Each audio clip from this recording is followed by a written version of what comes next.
I'm Jacob. I'm Yuri. And we're going for a drive.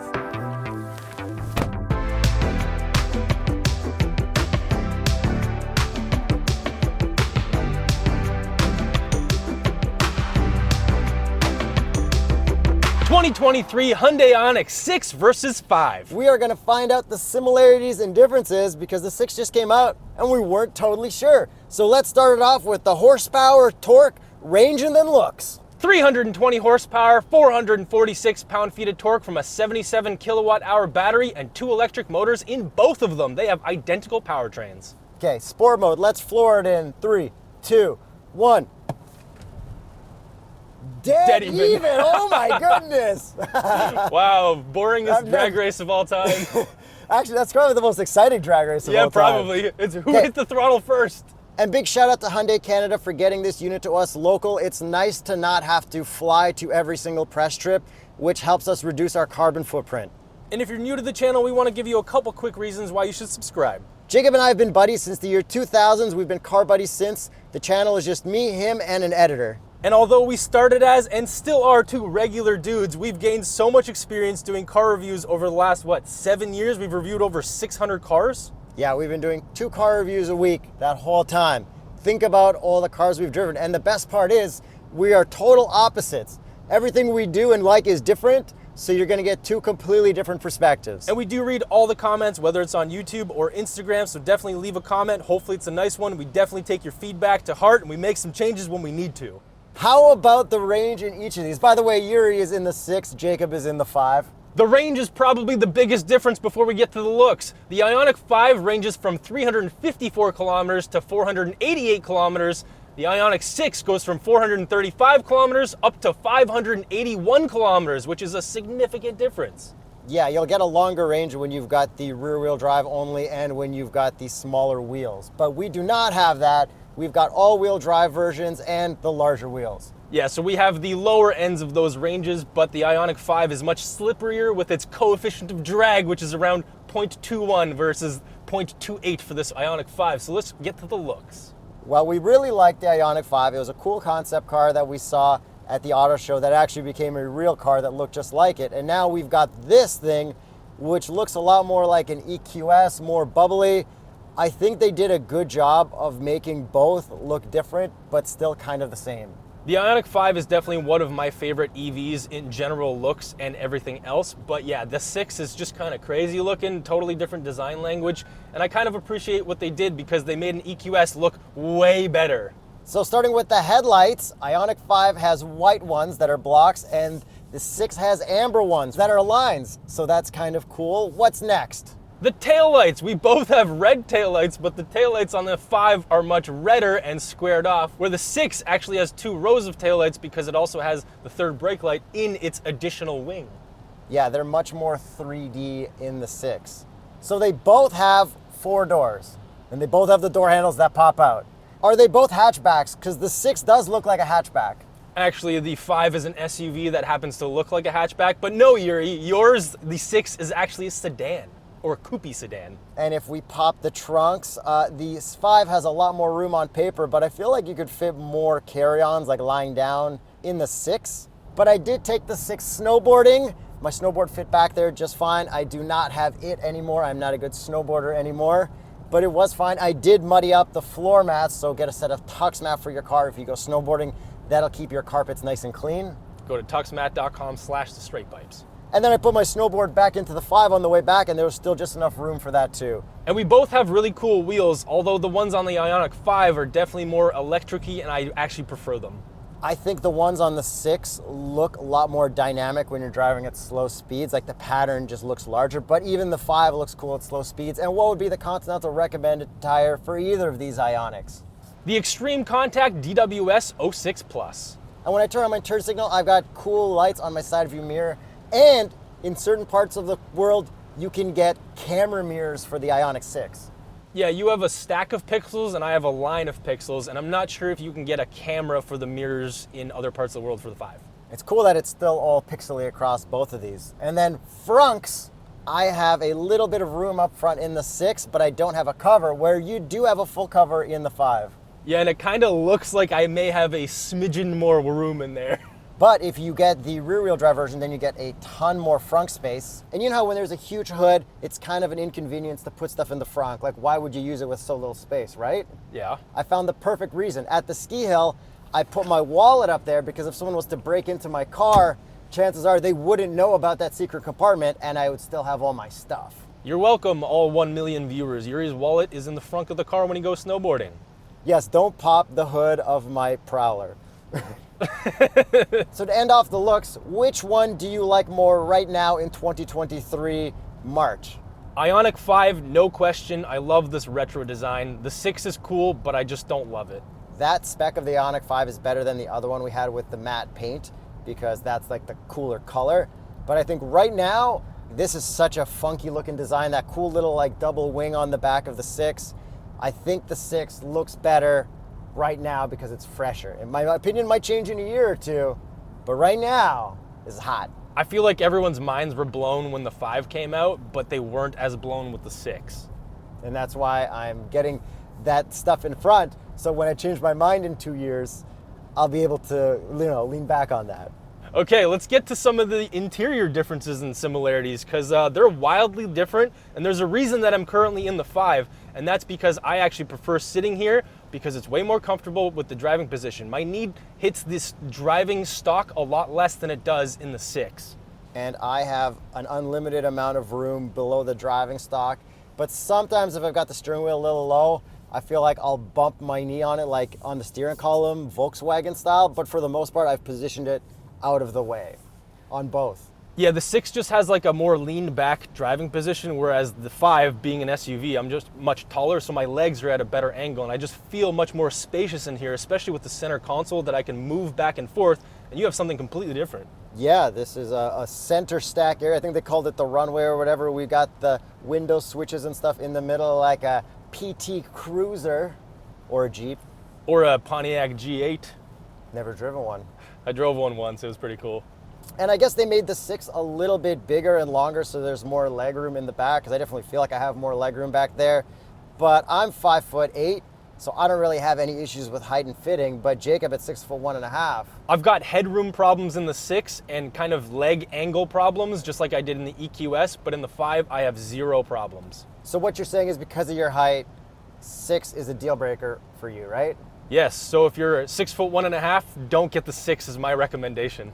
So if you're under 6'1.5", there's probably going to be a lot more 6s available for you to buy. And if you're looking for a new car, a 5 or a 6, hit up tsp.truecar.com. Yuri, maybe they actually did the 5 number and the 6 number to associate with people's heights. Wouldn't that be the opposite? Like 5-footers get the 6 and the 6-footers get the 5? Oh yeah, sorry, I forgot which car I was in.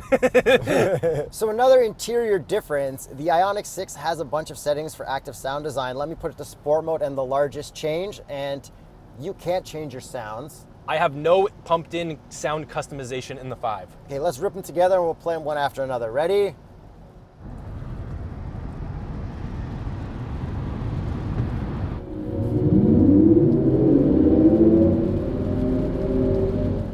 Mine is so obnoxious, but it's like kind of all right for like just showing someone and then quickly turn that off. As soon as I got in the 6, I just straight up turned it off. I'm like, what is this droning? You know what they did? They pumped in droning exhaust sound. It's terrible for me. Yeah, played by piano. Yeah. Still, the i7 has the best pumped in audio, hands down.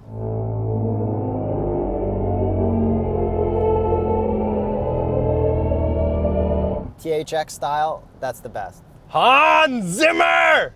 And you may have been picking up some of the audio of the rain. Since we're talking about rain, I actually don't have a rear wiper, and I wish I had one in the 5. You don't have one in the 6, but it's actually not needed. Yeah, because it's a different shape, but I think it's supposed to start coming to 5s or something, or I think I saw like the Ioniq 5N is gonna have one. I don't know, I think something's coming up. And also, I saw an article where Hyundai's like, we're sticking with hard buttons into the future, and everyone's like, yeah, Hyundai, and I'm like, yo, they got rid of so many hard buttons for so long. Like, instead of like a tuning knob, we got this tuning flap that's hard to use. We don't have enough hard buttons. Our climate is all capacitive touch buttons. So it's like, you better go back to more hard, but we both have pretty much the same infotainments, touchscreens, and buttons. I'd love to go back to more hard. So we do still have some more buttons here, and they haven't eliminated all of them, so they're technically not lying. Okay, so say you're in Apple CarPlay. Is there a button to get you back to home, or do you have to swipe in your CarPlay, click the home button, and then click the Hyundai button to go back? That is the correct way to do it, but Yuri and I have found sneak ways to do it, where I'd like to press the warmer/heated seat steering wheel button, and then that gets you to the home screen. And I'll hold the phone projection button, and that'll get me to phone projection settings, which then I can click the home button. So Hyundai, you're not out of the woodwork yet. Get some more hard buttons in here. Remember on that old Kia Soul, they used to even have a Sirius XM hard button. I know that's not a Hyundai, but isn't it really, kind of? Yeah, and that brings me to one of the differences is that mine actually says warmer in the 5 and yours has a seat/steering wheel button. Yeah, it says temp for all that, which I think is a lot more easy to understand because I was a lot more confused when I got back in the Ioniq 5. And through that, we both have heated seats, ventilated seats, heated steering wheels, which is very nice. And then we can also do cool stuff like set up the climate to just go to the driver if you're trying to be more electricity efficient. Yes, Should I say fuel efficient? But I guess it is technically fuel efficient, right? Electricity if you is a fuel. consider it a fuel. But the interior screens are pretty much exactly the same. The gauge design is the same style, except for that I've got the i6 in here and you've got the Ioniq 5 in yours. Yeah, very well laid out, easy to read. We also have the same drive modes if we press our drive mode button, and then if you hold it, you go to snow mode, nothing different. No launch control, unlike the GV60 and the Kia EV6 GT, which kind of sucks. No boost button either, but we may see that kind of stuff in the 5 and 6N versions. Yeah, and the no secret drift mode either. But I'm not expecting that in these. And these are a good amount of power. Like when you floor it, like you feel good. I feel like I could even do less power and be happy. Because if it's not a full N, if it's not an EV6 GT, if it doesn't have a boost button like the GV60, I just want to hypermile and go slow. Yeah, same here. This is the perfect amount of speed for me. I have no complaints about the speed in these vehicles. 320 whatever horsepower it is, totally adequate. And there is actually no perceptible difference that we can find between both of these. I even looked up the curb weights. There is about a 100-pound difference, but in the actual world, we found zero difference. Yeah, same straight line speed. That's why. It's like they look different, but underpinnings are like, oh, it's exactly the same. It's like, we changed some stuff. It's like, but did you really? We'll find out cornering-wise at Cliche Corner in a bit. But some other interior stuff. I have 2-layer ambient lighting, so different on the top of the panels, different on the bottom. And I can have it light up even more with my speed. I can have that as a setting through the gauge cluster. How cool is that? And in the 5, I can't do all that fancy stuff. I can only link my color to the drive mode. And then seat comfort. I feel like we've got pretty much like the exact same seats. We only have lumbar that goes forward and back, which like isn't the coolest. Yeah, comfort-wise, I've noticed no real difference in the seats, but I can actually fully recline this seat, so while I'm charging, I can go to sleep. Yeah, you can lie down and have serial killers sneak up on you in the back of a poorly lit parking lot where somebody put a broken car charger. Yeah, but I'll be comfortable when I die. Yeah, I'm fine without that feature in this car. And even better is in the back, you can also recline and move forward those seats as well. Yeah, there's no recline in this one, and to drop the seats, you got to do it from the trunk. Okay, what about the normal tests? How about the small cup of Timmy's coffee? Totally passes in the Ioniq 5 with my moving center console. And in the Ioniq 6, the small cup only passes in the front one, in the one closer to the driver. The lip is a little higher and it catches there. I was like, come on. But at least one of them passes. And what about the visors? 3, 2, 1, pass. Yeah, full pass. And then how about your wireless charger? You like it? Mine is right underneath my climate control on my fixed center thing. I actually think the 6 is more convenient because the center armrest kind of gets in the way of where the wireless charger is on the 5 for me. And my elbow can rest on the armrest nicely while I'm touching the steering wheel in both of these cars, which is great. Yeah, I have an opening center console, which is very comfortable. And the Ioniq 6 does have a cooler looking dash. You can't deny that. It looks like airplane wings or something cool like that. Like, Yeah, this is just simple, no issues. Obviously a little bit plasticky here and there, but the materials are actually not bad considering these are like eco-friendly recycled materials in both. oh, and in the Ioniq 6, I got translucent, like see-through materials on my door card. And then my GPS antenna is also see-through-ish, and you can see all the parts inside that, which is cool. We saved the best for last, handling through Cliche Corner. These cars aren't really about that, but comfort-wise, I've noticed no real difference between them. Handling-wise, there is a difference though. Yeah, I'm excited to test them out and figure it out. So we've turned off traction and we are in the wet. The steering is obviously pretty dead, but we don't really want it to be alive in electric cars. These are just supposed to be mind-numbingly simple to drive. Also, the first thing I notice is your blurry amber headlights in my rearview mirror because I can't see through it. Ah, yeah, you need that rear wiper. Okay, here we go. All right, lots of body roll in this one, and it does kind of want to oversteer a little bit. Oh yeah. I feel like the Ioniq 6 doesn't want to oversteer as easily as you just did, because I did floor it on my way out and it felt fine. And handling felt like pretty solid, pretty level. And for some reason, my command center thing popped up, a voice command during that little skiddy, and it's now trying to find a charging station in Vancouver. A few moments later. All right, I'm gonna floor in the Ioniq 5 and see if there's a sound difference. Yeah, there's like nothing pumped in here. It's kind of disappointing that there's like not even an option for it. I kind of like that about EVs. I just want them to be quiet unless there's some weird ass like THX thing. And downshifting using my paddles, aka my regen paddles. Very clever, all right. In the Ioniq 5, it's, oh yeah, it's definitely more drifty than the i6 and way more body rolly. Yeah, this actually just handles really well. It puts down the power and it doesn't want to oversteer. Oh, there we go a little bit. Yeah, so I guess the Ioniq 6 is better at handling and the Ioniq 5 is more fun if you want to kick it out. Surprisingly, yes. And getting into this, comfort-wise, I don't really notice any difference with the suspension. I think this is a little bit better just because it's a slightly smaller vehicle with the weight. Yeah, pretty much identical to me as well. So yeah, you are just yellow blobs in my back window. That is annoying. And there's a couple things that we forgot to talk about. We both have very good adaptive cruise and lane keep, highway driving assist too. Super awesome on the highways, right? And they can both change lanes for you, although I find it to be a little bit slow to do that. Oh man, I kind of like looking at that Ioniq 6 more than this 5. Like seeing you in that car now, like I think I do like the looks of that like genuinely more than this. Nah, that thing's sick looking. Just looks like it's from Retro Future, some weird synthwave thing.